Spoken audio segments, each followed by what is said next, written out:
Yeah.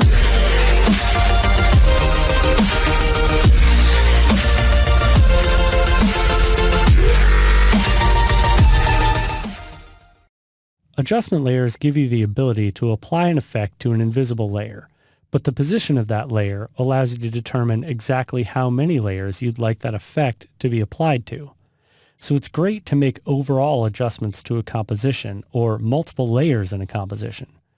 Let's check out the project we're looking at and see how we can use adjustment layers to make it a little bit better. I'm going to load up a RAM preview. And after the first few seconds have loaded, you can go ahead and press your spacebar to begin playback. As you can see, we have kind of a bland track and field animation here because there's been no color treatment or anything chosen for the images. It's just kind of a rough animation.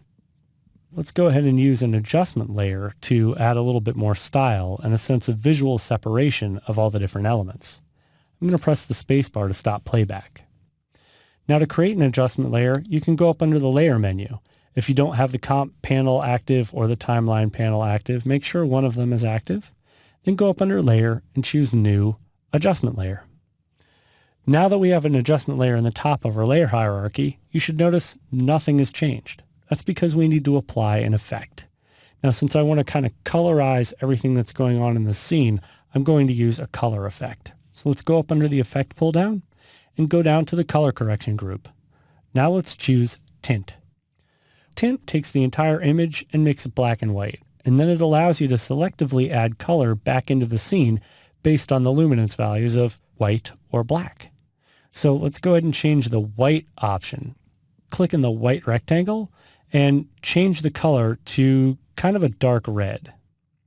Now this is going to be rather drastic, but we can change how much this tints the object a little bit later. So let's click OK. And now under Amount to Tint, let's decrease this just a little bit. We'll bring it down to around 82%. That's fine. Now we have the adjustment layer in our layer hierarchy. I'm going to rename this Red. So just press Return on your keyboard and type Red.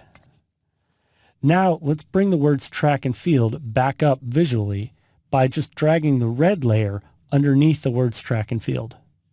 Now I can clearly see those words, and it's very obvious what the dominant player in the graphic is.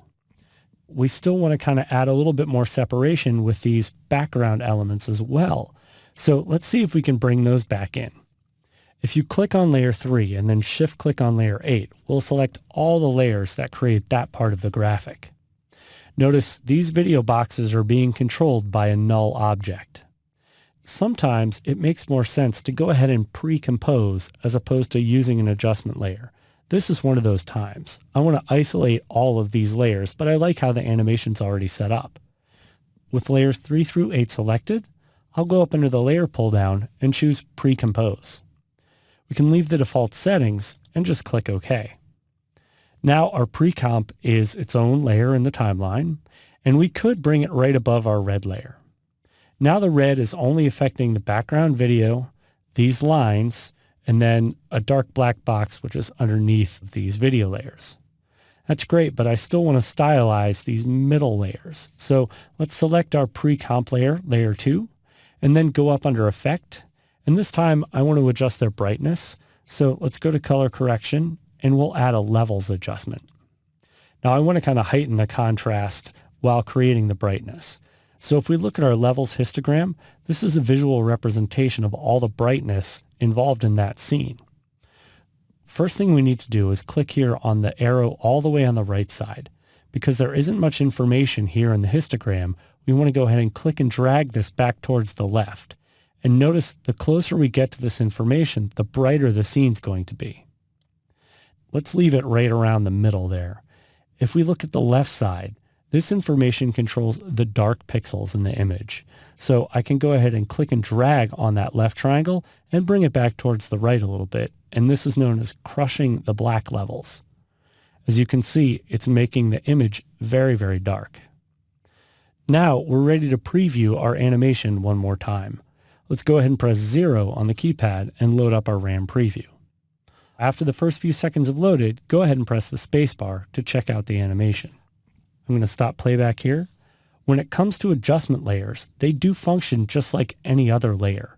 So if at any point you decided that you wanted to actually mask off a section of the adjustment layer, you could definitely do that. So just to give you an example, let's do that to our project. Go up to the Shape Tools and make sure that you have the Rectangle tool selected. I'm just clicking and holding to bring up all the different options. As long as I have Layer 3 selected, when I start to drag with the Rectangle tool, it's automatically going to start masking off that layer. Let's go ahead and drag it to about halfway down our lower box images. Now if we open up the mask options, we can go ahead and just click and drag on the feather parameter in the timeline. Now we're feathering the adjustment, and as you notice, it's created kind of a soft gradient from the red into the bottom dark area. When it comes to creating adjustment layers, they give you the ability to apply effect to multiple layers, but they also give you the same flexibility as any other layer because you can actually control their visibility with masking. Yeah.